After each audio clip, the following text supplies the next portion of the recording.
Warrior Poets, what's happening?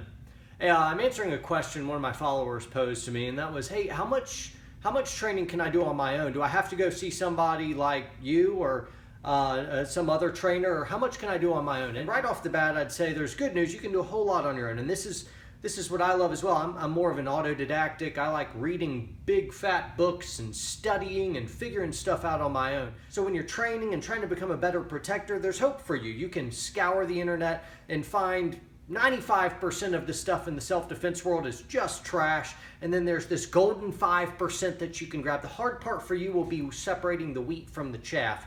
So don't be just completely open vessel. You need to challenge what you're hearing, and a lot of stuff will be in that big mysterious bubble of the unknown. A lot of you just don't know what you don't know. So some people are following in.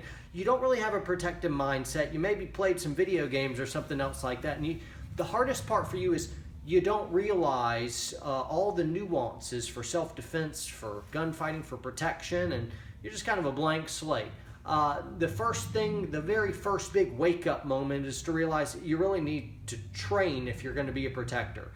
Self-defense, security, it's like any other field. There's no get-rich-quick scheme. There's no diet pill, lose 20 pounds overnight. It's hard work, and it's more complicated than you might realize. The good news is, like I was saying, you can do a lot on your own in terms of learning, safety and fundamentals of shooting, pistol or rifle, and there's a lot you can do. You can train physical fitness, lots of stuff you can do. But at the same time, there's a ceiling.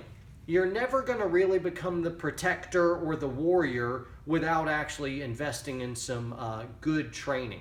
The reason why is violence is a social affair. Otherwise, it'd be masochism, I suppose. But violence, war in general, it's a social affair. It's people trying to hurt people. Now, when you come upon the human element, you're against not a paper target that sits still for you. Now you're against a living, breathing, thinking, planning individual. And therefore, elements of psychology, positioning, timing, which is everything. You could be really good at, throwing punches and kicks, but the champion of the world fighter isn't there because they just hit the hardest or the fastest. It's their timing is perfect. So elements like that. I remember as a kid I wanted to learn martial arts, and this was just real little guy. So I found a martial arts book, and I felt by looking at the pictures I really was learning something until I went to actually fight, and I realized, wow, that didn't go nearly like I thought it would. War is a social affair, and it's going to be very, very confusing. Any type of violent altercation, whether you're a responsible armed citizen, military, or law enforcement, doesn't matter. Any type of violent altercation is going to be chaotic. It's going to be confusing. It's going to be very, very scary. It's going to happen faster than you could have imagined.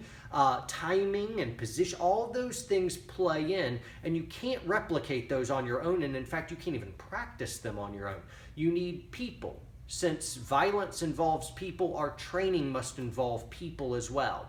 Now also, I'll mention another component of it's not just you and your buddies hanging out.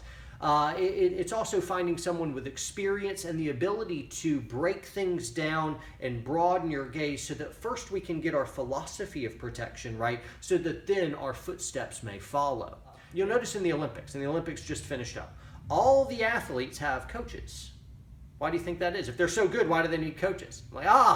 They got coaches so that they could get so good. And that's what they do. How many professional athletes don't have coaches? And this is what people typically don't know. I'm at a range right now, or we have a range here. I'm at Caloric Group.